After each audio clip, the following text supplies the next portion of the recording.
All right, let's do this. So I'm here with Charlotte Brynn of the swimming hole, of ice swimming. I was driving up here today. I was trying to figure out how to describe you, and there seems to be so many things. So I want to ask, how would you describe yourself? I would describe myself as being a lover of swimming and adventure, and I'm also really passionate about helping other people realize their goals, whether it's swimming or maybe achieving something they thought they couldn't. So how does someone find a passion for swimming in temperatures below 40 degrees? That's a good question. Well, there's nothing normal about swimming in water below 40 degrees, but I think once someone's experienced just a little bit of it once, they find an immense satisfaction and joy in doing it. Being in the cold water releases the natural chemicals, endorphins and dopamine, and it's essentially a natural high, like a runner's high. I know, like, professional athletes, to recover a lot of times they'll sit in ice baths or something, but if you're actually doing your physical activity in that ice bath temperature water, that has to be really great for your system, right? Yeah, it's a 2-for-1. Yeah, it's double the benefits. So it's really incredible for reducing inflammation. It lowers stress, anxiety, increases focus, and the other thing, it's just beautiful out there. It sharpens everything. When you're in water that cold, you notice everything. So, you know, for example, week before last out in Lake Willoughby swimming, and there are 2 bald eagles overhead. You know, where do you get to experience stuff like that? Is that cool? Just like sitting up from the water kind of in the middle of a swim and just noticing that? Yeah, taking it all in. I'm sure the eagles are like, wait, what? Yeah. So, no wetsuit. That's the crazy part to me. You're swimming in these temperatures with just a regular bathing suit and like a swimming cap. What's the secret to keeping your body warm? Well, I think the first thing is believing that you can do it. And really the key is starting in warmer water, and as the temperatures decline in the fall, keeping at it for short periods of time, and your body does adjust over time. It gets really smart at keeping your trunk and your core warm, and you do recover a lot faster after you get a wee bit more experience. So to answer it, it would be conceive it, have patience. It can take 6 to 12 to 18 months for your body to adapt, and just start with a little bit of time, a couple of minutes. So for you personally, now that you've experienced this over and over and over again over years, do you know like the coldest you could get in and actually swim and be successful in your ability to swim? Yes, the coldest I've swum in is actually below freezing.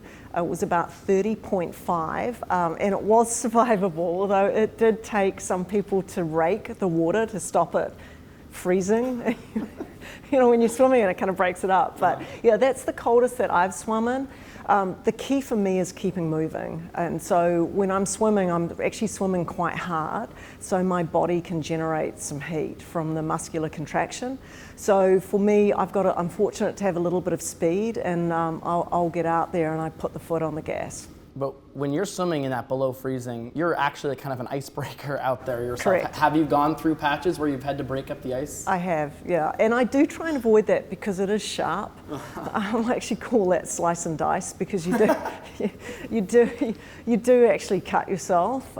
So I really do try and avoid that. Occasionally I'll knock into a few wee, I guess you can't call them icebergs when they're tiny, but I do try and avoid the ice itself. But I've often swum in areas where the water's open and there might be ice in the background. What's the ideal temperature for ice swimming? It's international standards are 41 Fahrenheit or below. So when I first really started getting into it was about 12 years ago. As I wanted to get more accustomed to swimming in cooler water, and I was thinking 60s. And then I really got into it. And in 2013, I became aware of something called an ice mile. There's an international ice swimming association, and I thought it would be fun to have a crack at it. And that's actually how I got into the longer distances. And that's, you have to be below 41 degrees in that, standard bathing suit, no heat retaining devices. And it's really hard. So I know you've gone on some really long swims, and I assume some of these, like 25 mile, 28, I think you even did 32 There was a 32 mile of Lake George. Yes, yeah. What were those also those temperatures? No, Okay. no. Lake George was in the low 70s, what's really interesting is that's still way below your body temperature. So, you still have to be able to generate some heat, and taking regular fuel. So I'll eat or drink a liquid food every 30 minutes. And sometimes that's heated to try and keep my core body temperature up. And when you say you eat this food or drink, where is the food? That would be I have a boat supporting me. Okay. And so they would throw me a bottle on a line, and I'll roll onto my back, chug it down, drop it, and then go for the next stop. Because when you're swimming 32 miles, if you're lollygagging and hanging about out there chatting, it's going to take a lot longer. And I'm really interested in getting there from A to B as fast as I can. That's wild. How long does something like that take? Lake George was just under 18 hours. So when I swam, that was 2020, and I was really gobsmacked for that because when I got out, they let me know I'd broken the record for men and women when I did Lake George, which has since been broken the year later, but it was a real kick to be the fastest human at that point in the world to swim that swim. And have you gone back at all to do that swim again? Or? I haven't done Lake George again, no. And that's the longest distance, I That assume? is. This summer, my goal is a 50-mile swim, which will be a double crossing of Lake Memphremagog. And that's exciting. That's from Vermont to Canada and back again. So I'll get to cross an international border twice. And I expect the temperatures to be in the low 70s for that. Do you ever think, like, you're 57 years old, right? Do you ever think, hey, I don't need to prove myself to anyone like this? Yeah, I think that's what makes it so fun. I've moved away from that to just the pure enjoyment of being out there and challenging myself. It's a real thrill to see what your body's able to do and sustain. And I really think the ice swimming and the cold water soaking has got big pluses in your ability to still perform at that age. When I was racing in the World Championships, I was in a heat with 20 and 30-year-olds. They were introducing the swimmers and all their ages, and then I come down at 57, and I'm sure they're like, wait, what? But it all works. And the World Championships you just brought up, that was from a couple weeks ago, correct? That was the World Ice Swimming Championships. So just tell me a little bit about that and what that competition was like. It was amazing. It was, the Europeans have been into ice swimming and soaking for quite a long time, and I've done it with a number of people here in Vermont, and I call it wild swimming. We go out in the lake, it's super relaxed, it's beautiful, you're taking in the wildlife. And the World Championships, there's been 5 of them. They're every other year. They're working on making this an Olympic sport, which is super exciting. And I've seen the sport grow, and I really wanted to go and compete on the world stage. And I think it takes courage to put yourself out there. You don't know what it's going to be like. You never know who's going to be there. And I got over there, and there are all these like-minded individuals, as bonkers as me, that want to go into a lake with a man-made pool and race head-to-head. And it was incredible. The pool had 10 lanes. There were brass bands there, announcer. It was just a real rush. It must have just felt like you found your people. Yeah, no, it definitely was. You have to go search them out sometimes. But people will say you're crazy, and now there's a lot more crazies out there, and crazy's cool. So, you just get after it and do it. So you said you wanted to go check that out. So you'd never done a world championship before? No, I had not. And so in your first time, you go there, you win 3 gold medals for your age class, and you set 2 world records. I did. I was really surprised. It was a pleasant surprise. It was an honor to be there. So winning was really icing on the cake. And you don't know what it's like till you put yourself out there. And on my first event was a 500-meter freestyle.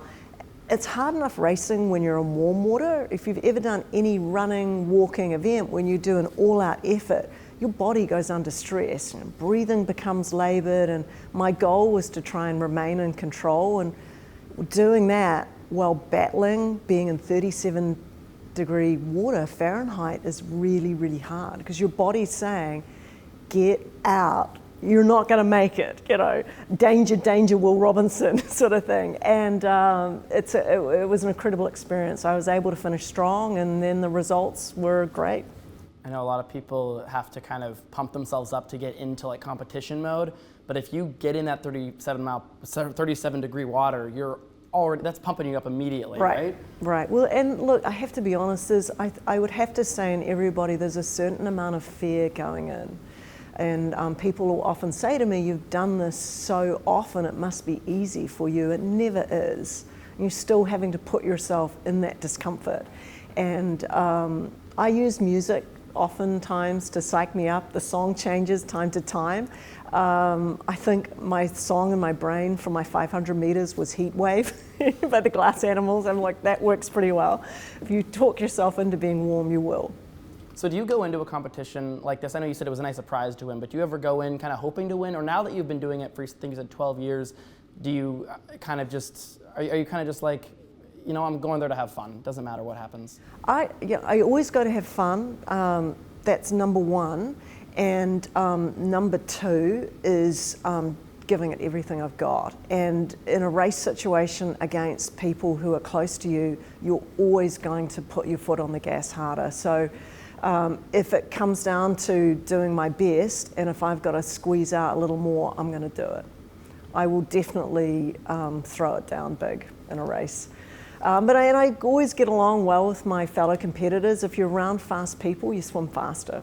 So I'll have my eyes on a target, and I'll also go in understanding that I'm really lucky to be there, and if it doesn't work out, I go back again the next time. That's incredible. When I imagine like a swimming body physique, I don't really necessarily think of yours. You're a little more slender, you know, you're not like the Michael Phelps, huge arms. How do you become such a powerful swimmer in the water without having, I guess, those naturally like monstrous muscles? Right, yeah, no, I'm a popsicle, definitely. And that makes it a lot more challenging in the cold. I don't have the insulation that a lot of other swimmers do. So technique.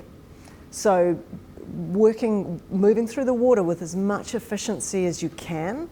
And then I'm really committed to dryland training. So strength training to strengthen up my front and back side of my body and reduce the risk of injury. And then flexibility. I'm a big believer in yoga and keeping my body nice and healthy. Eating well, good fuel, makes a big difference. I believe it. So you mentioned yoga. We're in the yoga studio right now for the swimming hole.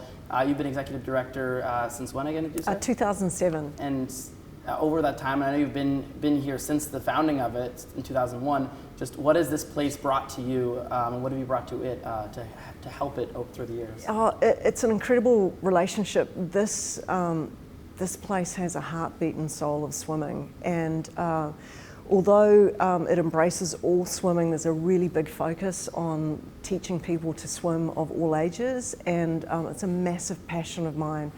Right since I was a wee kid, I never realised my own father couldn't swim. And as a child of a non-swimmer, you've got a 75% chance that you're not going to swim yourself.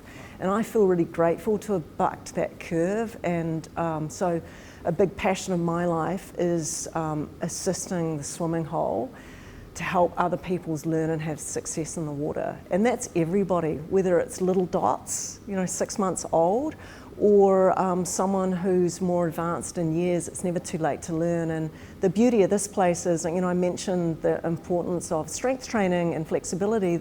The swimming hole has it all and really opens up access to a lot of people being a non-profit. What would you say you enjoy more, the swimming or the coaching? That's a really tough one because I do love the water. It's the top satisfaction is coaching others, hands down. That's awesome.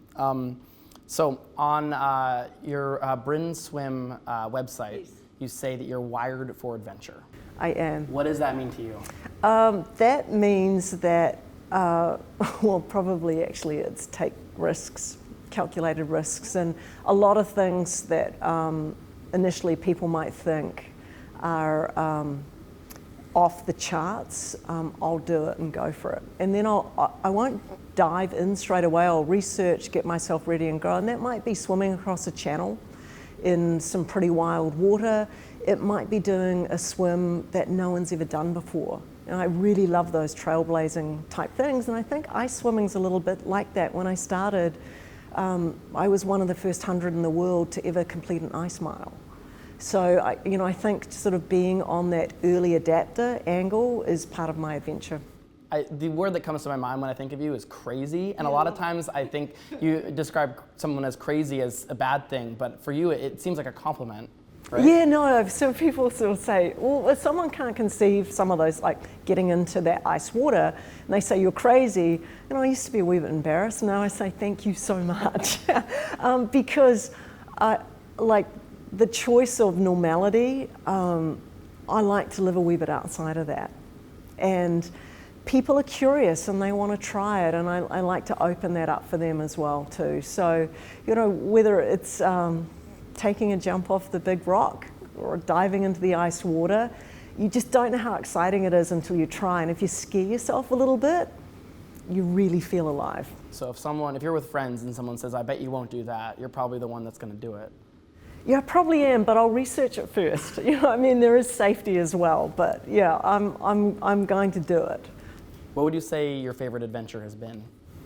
Oh, oh gosh, there's so many. There are so many adventures. I really, really loved swimming in the Catalina Channel off the coast of California to Catalina Island. It was a 20-mile swim.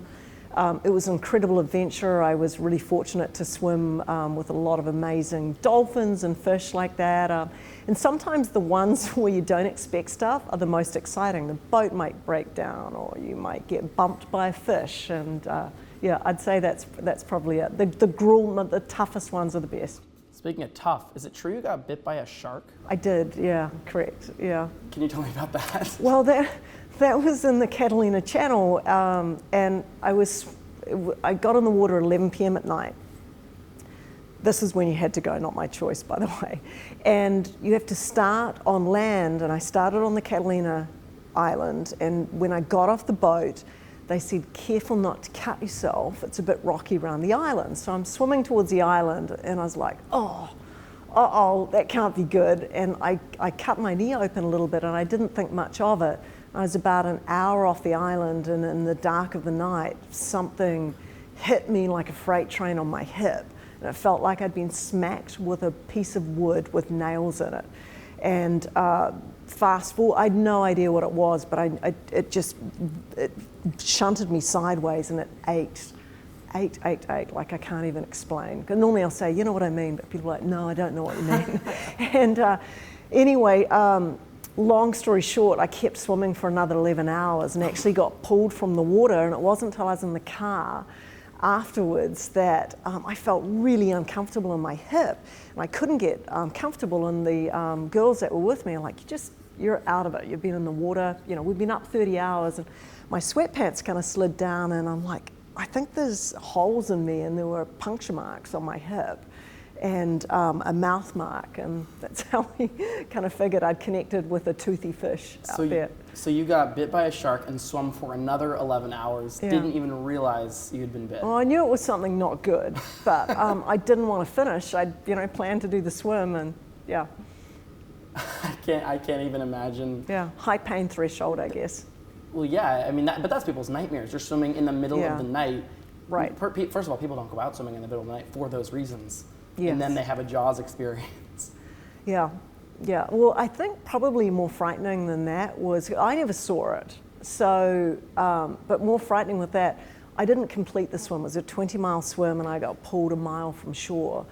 So the next year I went and did it again. And I think what took more strength was getting back into the same water and swimming over those same waters. And I was successful on the second swim, which was amazing, great adventure, and certainly didn't have another shark encounter. And the shark lost a tooth. There was a wee tooth stuck in my hip. And so I'm sure he went down to the bottom going, you're not going to believe it, I just hit this thing, it was made out of titanium. He took my tooth out. So Charlotte 1, Shark 0. Right, yeah. You weren't scared at all to get back into the water? Oh, I was, definitely, yeah. But I focused, and it's highly unlikely I thought that I would get hit again, and I didn't, so there we go. Have you sat back at all now and thought about what you've accomplished and just been like, I've kind of pioneered my way into ice swimming as a leader in this new sport? Yeah, I've actually never really thought of it that way, but looking back now, there have been there've been quite a few really amazing achievements that I'm super proud of.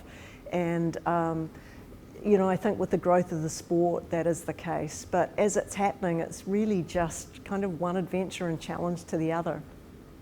I wanted to mention before we end, you have swum across Lake Champlain, correct? Yes, I've gone across and back the width, which is 16 miles. One time?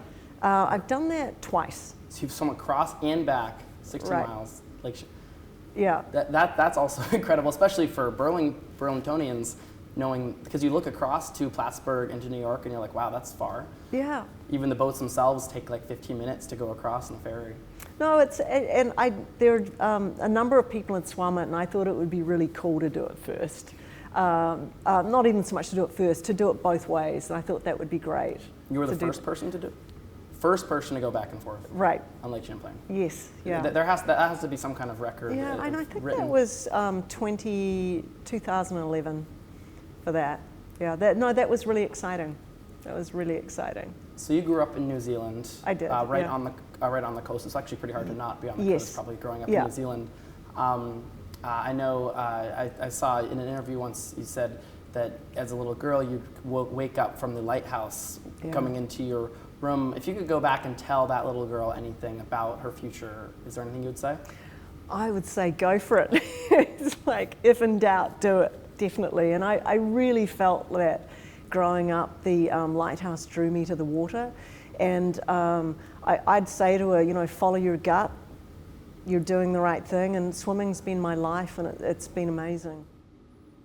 If a Vermonter wanted to continue down this path that you have done, and they say, hey, this is an incredible, we live in the world of snow and ice, they want to become an ice swimmer, what are the steps they have to take to do that? Look, number one would be to get comfortable in the water, and that would be in a pool. You know, water, comfort, relaxation, and then move into the open water. And I'd advise being with other people, go with someone experienced, and be in shallow water, where you've got easy access in and out, and just, you know, as I said earlier on, take it slow. So comfort, experience, and then set little goals, mini goals. And I didn't start swimming 32 miles overnight. You know, I started with a mile and just built up slowly. Same thing with the temperature. You know, start at 70 degrees and then edge down, and if it feels good, keep doing it. And if it doesn't, there's warm water out there as well. And someone told me that after I'd failed a swim. You know, there are warmer swims, so I did a nice mile. But that's my nature. How many swims do you feel like you failed? I've completed at least 8 or 9 swims, some of them big swims. And the first time it was devastating, and the next time I realized it was a building block, and I wouldn't have done all the amazing swims I've done if I'd landed those early swims. So it really helps you build on your next success. How is it as people, I've gone for like morning swims or night swims, but I've never been in the water, especially in the middle of a body of water when it goes from night to daylight. It's incredible. It's incredible. I mean, how often do you ever watch the sun come up? Like when you ask someone that, when you're out swimming, it's automatic. So it's almost like being on a couch. It's like, oh, what do I look at now? And then you see that sun. First the sky gets light, and then the sun starts to rise. It is absolutely incredible. You know, I've had swims where I've watched the moon shift and then the sun comes up, and it is amazing. Totally worth doing, and everything is so, it's like putting on glasses that are foggy and then you see brilliant color. Of course, you can't sit and watch it too long, or else your body will start to freeze Yeah, up, right? no, this is while you're swimming, and once you start getting more comfortable in the water, it is like being on automatic pilot. And some swims, I remember one swim was at mile 20, and I'm like, I wonder what I should do now. You know, you're wondering what you're going to think about, and essentially you get into a very internal, mindful state, like you are in yoga, where you're very present. You smell. The smells are heightened, the taste is heightened, because your other senses are taken away. So I know you said this summer your goal is to swim 50 miles, and that was going to be the double crossing of Lake from Magog. Right. Which I also wanted to ask you. You have there's a program that you have on that lake, correct? Yes, yes. Can you tell me about that a little bit? Yeah, I set up some open water swim camps up there in the summertime, which is great. It's a fantastic introduction to help people transition from the pool into the open water. All different levels of swimmer from beginner to advanced, and some have gone on to swim the English Channel, and others are looking to do their first mile. And the first year you did that, you got, I believe, 41 people to attend, and then now you're expecting 180 this year? Oh, so that is that's an additional, that's a Lake Memphremagog Winter Swim Society, which is run by Kingdom Games, and that's headed up by Phil White. And in 2015, he started with 41 swimmers, and he's won 180 this year. They're coming from all around the country, and I think at least 60 to 70% of those are first timers. And by first timers, they've qualified to do the event, but they haven't done the event before. So the sport is growing in leaps and bounds. And you did help co-found that, correct? Correct, yeah. So how amazing is it to see all these people, and I assume a lot of these are younger people, start to fall in love with what you're already in love with? It's so fun. It's just great. It's just like growing a bigger tribe. It really is just opening up possibilities. And then if you look at Vermont, you know, this is a 4-season swimming state. It's, you know, it's incredible. 4 seasons if you're crazy. Yeah, if you're crazy, yeah. And you look, I have to say, wetsuits are not bad things. Like, wetsuits are amazing, and they're an incredible way for people to have additional comfort, additional speed, and more access. So, you know, I'm certainly not a all or nothing. People, you know, I encourage people to wear wetsuits. If they want to strip them off, that's great too, and I'm here to help with that. Do you ever wear wetsuits yourself? I did in 12, 13 years ago, 2009, I think I had a wetsuit. And it was great, I loved it. I would say now your skin is probably the wetsuit itself. Yeah, no wetsuit for me now, but yeah. So you have the 50-mile swim this summer, hopefully. What else is next for you? Do you see yourself a future retirement from this, or do you feel like you could swim until you're 70? I think I'll be continuing swimming as long as I have access to the water, which I'll make sure I do. I have a series of swims in Arizona called SCAR, which is 4 dams in Arizona in April, which I'm really looking forward to. And 2 9-mile swims, a 17-mile and a 6-mile, 4 days in a row. So that will be a great challenge with swimmers from around the world. And then there's definitely other swims on the horizon that I'm interested in sniffing out.